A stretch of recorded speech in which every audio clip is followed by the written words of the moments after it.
special ed was a compromise between the racist school districts and the feds. The feds said, listen, we know you don't like black kids. We don't like them either, but you're making us look bad. So this is what we're going to do. We're going to come up with a program where we're going to pay you to let them kids in. What you're going to do is you're going to let them in the school, make it look like we're desegregating. Once they get in the school, you can separate them all you want.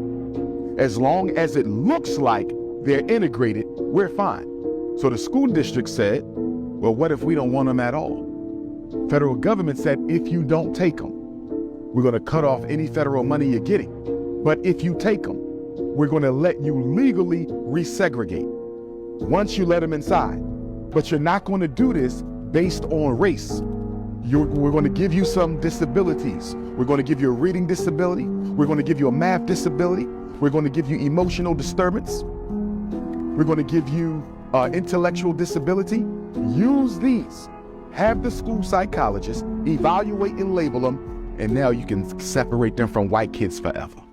Religious narcissism says it's my way or the highway. If you ain't down with the Muslims, if you ain't down with the Christians, if you ain't down with the Hebrews, then we have no need for you. God has no need for you, and the struggle has no need for you. Religious narcissists believe that their flag has to be on top of everything that they do. And you must obey and bow to that flag, or you have no place amongst their struggle. And we don't suffer because of what we believe. We suffer because we are African, because we are black African people. We're the original man and woman, which precedes any religion. We was around before Moses. We was around before Abraham. We was around before Muhammad. We was around before Jesus. So why are you trying to limit me to that? Let's go back further than that. Y'all not the first people. Let's go back further than that. You see, and the further back you get, the more inconsequential you'll see your religion is. We're not dismissing it. We're just saying it's one amongst many. Christianity became as influential as it is around the world because it was forced on people and because it was a religion of the state. Islam became the second most populous religion around the world because it was forced on people and it was a religion of the state. See, African spirituality was never the religion of a state, of a modern state. You see what I'm saying? So these other religions, which are just as sophisticated and have just as much to offer as Islam, Christianity, and Hebrewism, they never get that type of attention because they were never forced on people and they never served as religions of the state. The state spread Christianity for political reasons. The state spread Islam for political reasons. But like you said, they don't know that history. So they assume the reason there's more Christians in the world than anybody else is because of the power of the message of Jesus Christ. Not at all. It's because of the power of the guillotine of European kingdoms. How can you belong to a religion that preaches blood offerings are necessary for transformation and spiritual redemption and not think that none of us are going to have to spill our blood? It's ridiculous. You know, we're going to have to die. There's going to be a war for African emancipation. It's going to be the worst war that the world has ever seen. And when we take the planet back, I don't think we will ever allow anybody to put us back in oppression. The white man knows that. The red man knows that. The yellow man knows that. The brown man knows that. Everybody knows that if black people ever get a chance to go back on top, we won't lose it a second time. And that's why they're doing everything they can to prevent that revolution intellectually and physically. And the reason why they spend so much time on the intellectual side with the media and the school system is because if I control a man's mind, I never have to worry about going to war with him. That's why America, as much money as America spends on the military, she spends even more than that on propaganda. Because if I can control the way they think, I ain't never got to go to war with them. Middle-aged, rich white men lead the country in suicide. Elderly black women are the lowest risk for suicide. I would argue because of their spiritual foundation. Black people are a spiritual people. Black women are the epitome of spirituality because she's the first human being that God created to send life through. So I believe it is our spirituality, despite slavery, despite Reconstruction, despite Willie Lynch, despite Jim Crow, despite civil rights, despite black power, despite the crack, despite the Obama neglect, despite the Joe Biden hypocrisy, our faith as a people has insulated us from the thought of taking one's life as a result of not being able to cope with one's emotional pain. No disrespect to the European community. They can be religious too, but they do not have the spiritual strength or foundation of the original man and the original woman. I think Europeans are at a significant disadvantage when it comes to establishing a relationship with supreme consciousness because, number one, their culture is not rooted in connection with God. They come from a very objective, a very Eurocentric scientific approach to reality that says if I can't see it, if I can't measure it, if I can't manipulate it, if I can't control it, it must not exist. So if we look at white psychology doesn't even admit the existence of spirit. Sigmund Freud, although the father of European psychology, he came the closest to establishing the belief that there is a spirit that dwells within the man, but he was rejected when the behavioral revolution came, and they said that he was basically a heretic for dealing in concepts that had no scientific basis. So white psychology doesn't admit the existence of spirit. We come into this world with an agreement on what our purpose is for this life, for this incarnation. You have a destiny. I can't compare my life to yours because I don't know what your destiny is. I can't compare my life to his because I don't know what his destiny is. To me, it's unfair to our spirit to compare ourselves to the success of another person. You can't look at Jay-Z and envy him for being a billionaire where he at. You don't know what he went through his last life, and you don't know what the hell he's gonna go through his next life. You see what I'm saying? And so for me, I tell people, put it in perspective. You are here for a purpose. Me, I know I came to shake shit up. That's why I'm here, to shake it up, to fight for our people's liberation, to educate the kids. I'm here for that. I don't know what next life is. I don't know what last life was. And if you just keep in perspective that the things that you have and the things that you're going through some degree is a result of your karma and are specially designed because of the destiny you have to fulfill in this life, then maybe you would appreciate what you have and where you are versus comparing yourself to other people. Killmonger was the metaphorical woke black man in America who knows everything but doesn't respect African culture. The message in Killmonger to Africa was, don't let these woke Negroes over there. Yeah, they read all the books and they know all the history, but they don't respect African culture. They've been Europeanized and they filled with hatred, like Killmonger. If you let black America come back to Africa, they will destroy your society. There was coded messages in Black Panther for different African populations around the world. Now let's look at Prince T'Challa, right? Rest in peace to Chadwick Boseman. His character, the Black Panther, was what? Selfish, stingy. He was a nationalist, but he wasn't a Pan Africanist. He didn't care about black people outside of Wakanda. Y'all remember that? Yeah. Remember when Lupita kept trying to get him to go help? She said, we got everything in Wakanda. Let's go help our brothers and sisters in America. Prince T'Challa said, we don't give a damn about them. Yeah, he did. You follow what I'm saying? So that was a message to black America that Africa don't want your ass. Y'all can keep wearing dashikis and changing your name and getting locked. They don't want you. So the messages, I think, were very damaging and destructive to the aspirations of black people on both sides of the water. It was widely known that Jesus was born in a cave in Ethiopia. Jesus is black. Every coin and statue of Christ prior to the rise of white supremacy has him as black. The oldest painting of Jesus, which I think is in the Cairo Museum, I have a picture of it, a replica of it. He's black and all 12 of the disciples is black. Y'all saw the president of Russia, Putin. He went down into the Vatican, not the Vatican, but the cathedral in Russia and showed you all the black images of Christ in the disciples. Remember now, the word Christ, Christos, which is a word that speaks of the soul that rises within. Christ is a title. In ancient African culture, you could not be called a Christ if your son was not black, if your skin was not black, because the melanin, the chemical, not color, it's power, it's energy. The melanin is what gives you the ability to access higher levels of spiritual consciousness in the first place. So you had to be dark to be a Christ, because the darker your skin, the greater your spiritual propensity to reach higher levels of spiritual reality. You tap into other dimensions based on the amount of melanin in your body. There was never a prophet that came into this world of any religion that was not an African, because African people are the children of God. We are the chosen ones.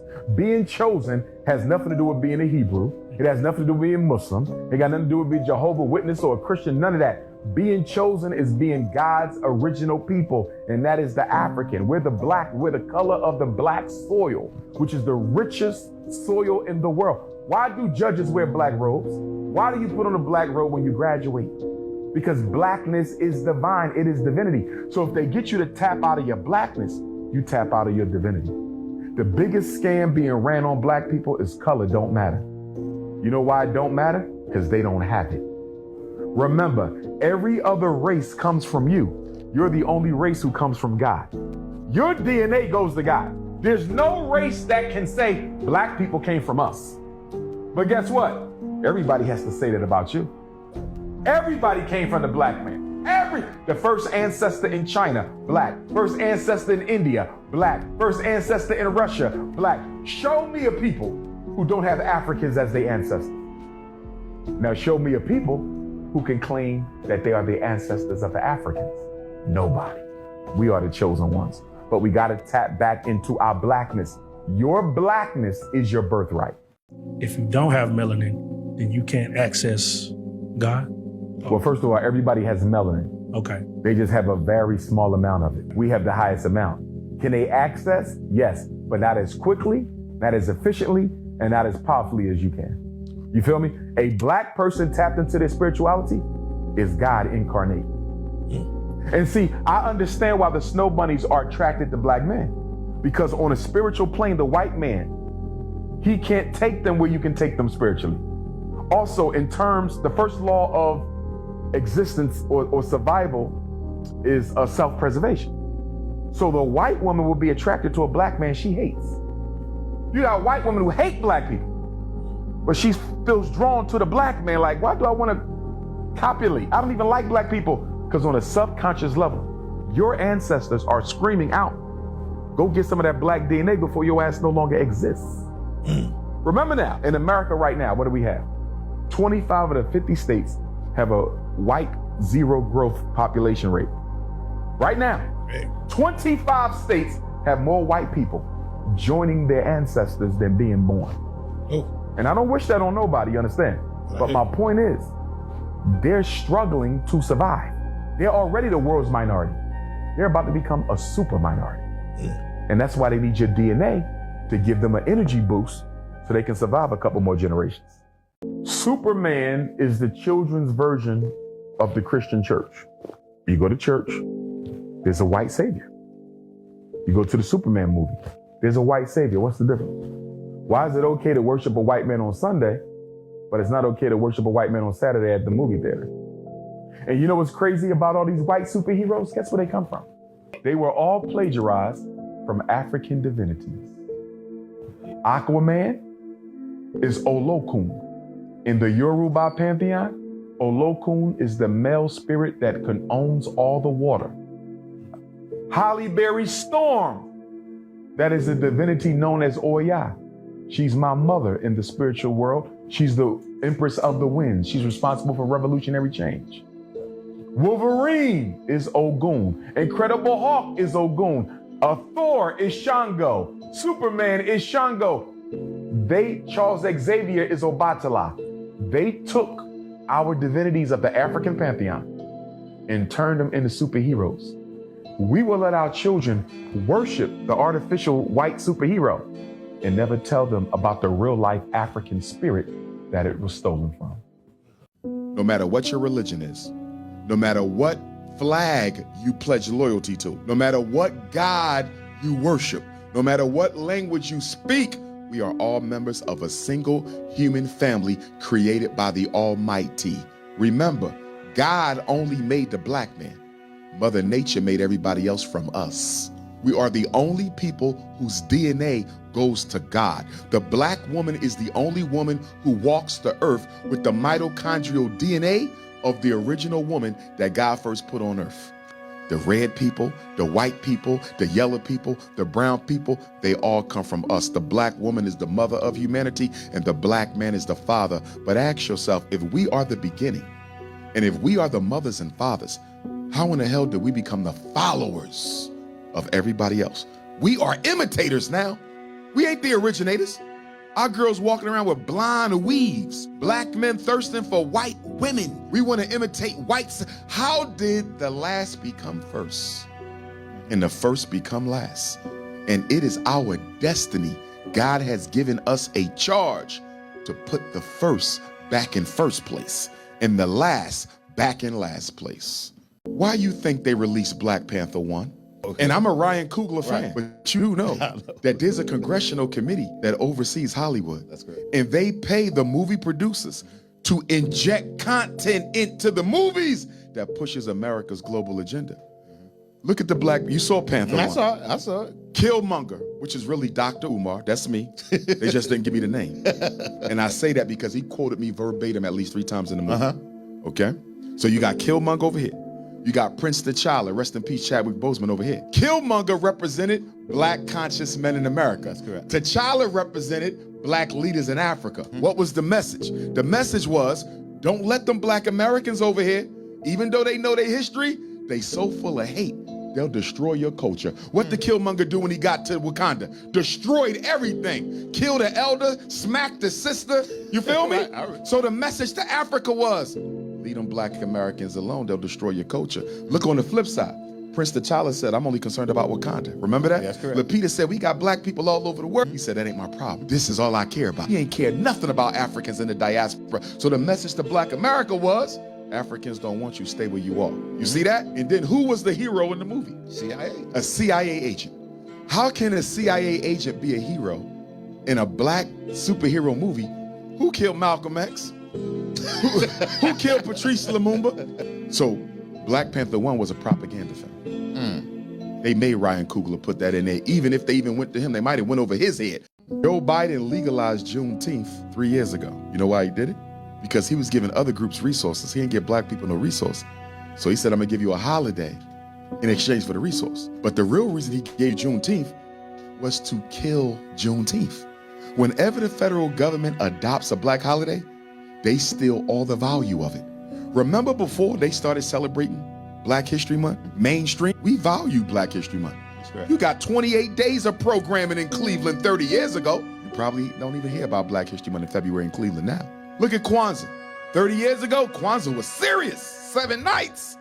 Look at Kwanzaa now. He adopted Juneteenth because we didn't need it to be federalized. Black people didn't need the federal government to accept Juneteenth. He did it to kill it. And ever since he federalized Juneteenth, that means what? You qualify for grants. So now you got non-black people hosting Juneteenth events so they can get the free money. And guess what? I ain't seen a Juneteenth, and it's only been 3 years. I ain't seen a Juneteenth focus on the liberation of our ancestors on June 19, 1865, since Joe Biden made it legal. They talking about everything but black people. Everything but black people. You can't find a real Juneteenth event in America now because Joe Biden know black people love money more than each other. So once I make Juneteenth a federal holiday, put some money behind it, I can control the narrative of Juneteenth. But we put this world first before that world. In Yoruba, we have a saying that says, heaven is home, earth is the marketplace. You just visiting here. That's where you live. So when you come here, you need to stay focused and get your job done because you won't be here forever. Another thing that we choose in heaven is how long we're going to be here. Not everybody's supposed to live a long life. You got some people who choose a short destiny. They come for 21 years. They may have only came to teach you a lesson. They may only come to teach me a lesson. They may have been born to be in a car accident to wake their parents up from the path that they was walking. So destinies are completely different. Some people have short ones. Some people have very long destinies. But you're not guaranteed to live out that destiny if your decisions are not in alignment with your highest purpose. So in other words, if I was sent here to be the next Dr. King, but because of poor character, low integrity, and bad decisions, I don't have to meet my destiny. And I could have chosen to be on earth for 100 years old. But because of my poor decisions, I check out at 30. We co-create our destiny. So when people say, whatever's for you, nobody can take from you, that's partially true. If you're on your path, nobody can take it from you. But sometimes we become our own worst enemies because of a lack of spiritual discipline, so you can destroy your own destiny. Ain't nobody got to do it for you. Are we conscious of the fact that the sports industry operates just like a slave plantation? That no matter how much cotton you pick for the slave master, you're only going to be entitled to reap the benefits of a small portion. Are you sure you want your child's life's work dependent upon a fraction of what they're actually earning for that entertainment industry? Most of our children will be going professional on something other than sports. Why are you not making sure they donate as much time to whatever that other potential profession can be than sports? In other words, you don't have to take away his dream. He liked basketball, let him stay with it. He liked football, let him stay with it. She likes basketball, tennis, let her stay with it. But she should be donating as much time to being an engineer, as much time to being a dentist, as much time to being an educator. My issue with the athletic parents in the black community, the parents of black athletic children, I see very little emphasis on making sure you're investing in your alternative career if the sports dream falls through. I don't see any emphasis on it. It's almost as if they raise their children with a guarantee that you're going Division I with a full scholarship. And most of them are not. And when they don't make it, there's no plan B. All of us choose a destiny at the feet of the Almighty in heaven. And when you come to earth, you have to find and fulfill your destiny, which means no matter how successful you might be in this world, if you're not fulfilling the destiny that you chose at the feet of the Most High, you'll still feel incomplete. This is why we got black millionaires and black billionaires. They got the whole world at their feet, but they still feel empty because that was not your purpose. You wasn't sent here to just drive around in fancy cars and eat at fancy restaurants. God didn't send you here for that. There's something deeper you're supposed to do, but you're so distracted with the materialism, you can't find yourself back to the right path. What's your suggestion on how you take the steps to getting that? I would say it would be threefold. Number one, coming from a psychological perspective, we're often distracted from what we're supposed to do by the demons that have been introduced into our life because of the tragedies and traumas that you go through as a child and as an adult. So racism can be a distractor. Domestic abuse can be a distractor. Some people suffer from child molestation. There's all types of poverty, crime, mass incarceration. Dealing with these everyday issues distract you from putting enough attention towards your spiritual destiny. We might go to church Sunday. We might go to the mosque on Friday. Even in traditional African culture, you might go to the temple and worship once or twice a week, but you're still not giving enough attention to your relationship with supreme consciousness. We can never let this corrupt government and this corrupt criminal justice system think that if we are completely done with a certain person, if we have canceled them from the community, we can never let them think that it's okay for them to unjustly murder them after the fact for something that has nothing to do with the reason that they are incarcerated. So R. Kelly's attorney, Bo Brinkley, has alleged that there is a contract on R. Kelly's life. I absolutely believe him. This was alleged even before the most recent overdose situation. So a couple days ago, R. Kelly is in his cell, solitary confinement. They bring him his anxiety medication, and they give him twice as much as they should have. What nurse makes that mistake, Art?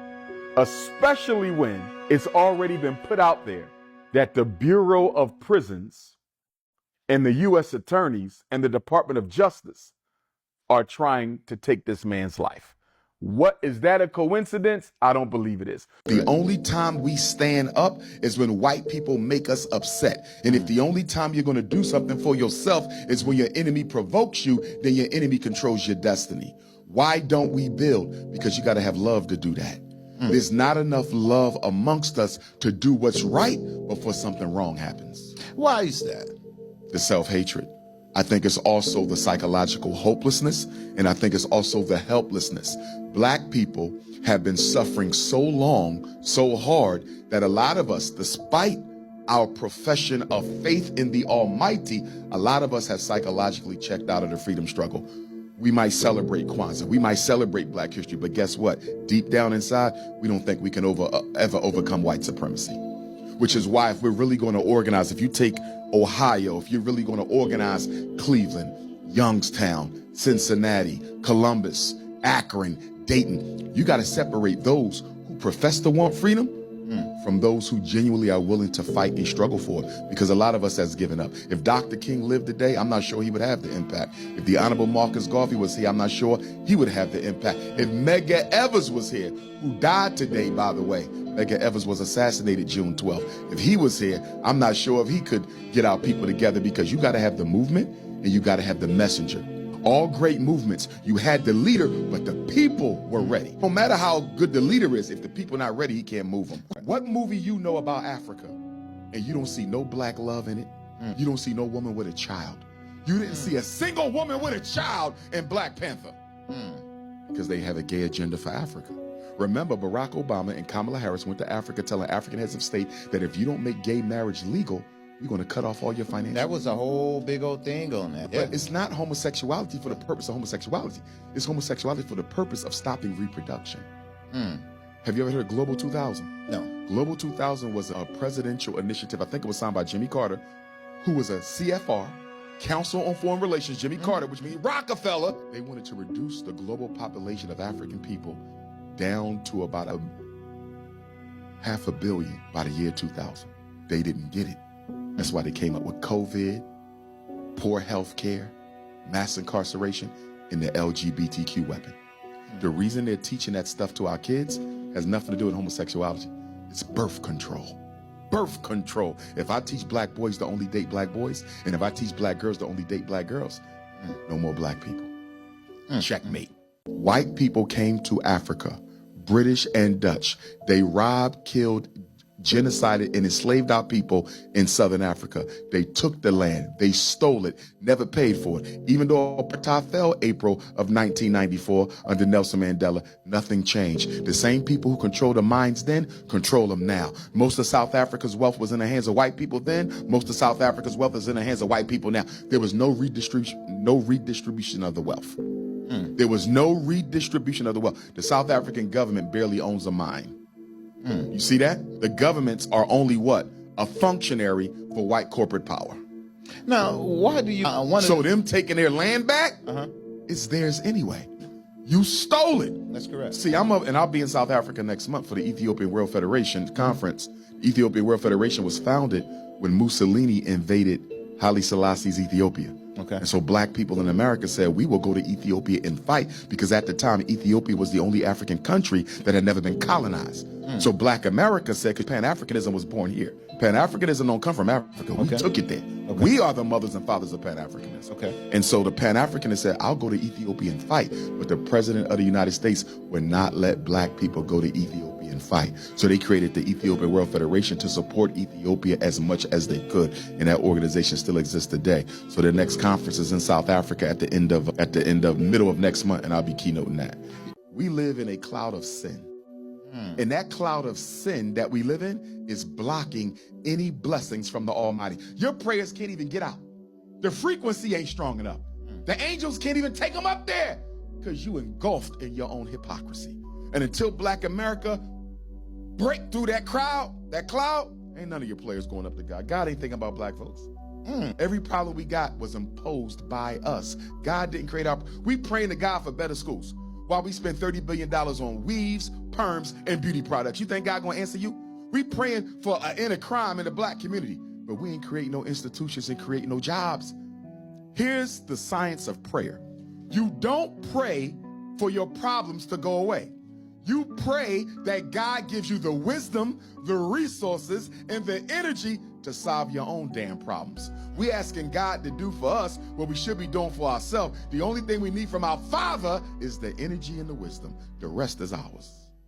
Biggest mistake we made for those under 30, and especially those under 20, the same black community that complains about young people who have no spirituality, no community service ethic, no concern about nobody but themselves, completely addicted to entertainment, technology, and social media. We raised them that way. We raised our kids to believe that in order to be somebody, you got to make a lot of money. We raised them to be conspicuous consumers. And now that they are exactly what we raised them to be, we're asking what's wrong with them. We are. The children are a printout of what the adults have always believed anyway about themselves. If we want to get them back, we got to be able to provide them with resources and opportunities. Without resources and opportunities, you don't get their attention. So my question would be, what jobs we got? What training programs we got? What small business grants we got? You can get them, but you got to have something beyond religion and culture. In the church, we just going to give them religion. In the community, we want to give them culture. It's not enough. Do you have resources and opportunities? Because as long as the white man got resources and opportunities, he's going to stand with them. The reason they could take the best of us is because they got resources and opportunities. Until we organize our money and create some systems and programs, we'll never get our young people back. Black people can never be their worst enemy because we are not organized enough to oppress ourselves. Okay. We control no industries. We dominate no institutions. We don't create diseases. They do. We don't control the school system. They do. We don't control the economy. They do. So the number one enemy is systemic white supremacy. Hands down, right? Okay. But we are its number one accomplice because we do nothing about it. Frederick Douglass said the slave that is whipped the easiest is the slave that will whip the most. If you never push back against what's being done to you, it only gets worse. I'll take it to psychology. Behavioral psychology is based on the premise that all behavior is a function of the consequences. The consequences, okay? So if there are no consequences for police killing black people, it'll only get worse. You look at what Brother Rodney Hinton Jr. did over in Cincinnati. People say, wait a minute, that was a bit extreme, okay? But guess what? From a behavioral psychology perspective, if he doesn't do that, police never stop and think twice before they kill another black person. Do you notice education is the only industry where the customer gets blamed for receiving a bad product? If you go and buy a car, that car don't work, you blame the car dealer. You go to the supermarket, you get some spoiled bread and milk, you blame the supermarket. But when your son come home and can't read, you don't blame the snow bunny, you blame Raheem. You know why? Because we're not allowed to blame white women for nothing. Y'all the ones miseducating our kids. Y'all the ones medicating our kids. Y'all the ones special educating your kids. I'm a school psychologist. 25 years. I've been evaluating children for special ed. I'm the one who say they're autistic, reading disabled, math disabled, emotionally disturbed, intellectually disabled. That's my job. 90% of the children I've evaluated in my life, of all colors, not even just black, nothing was wrong with them. They didn't have a learning disability. They had a lazy disability.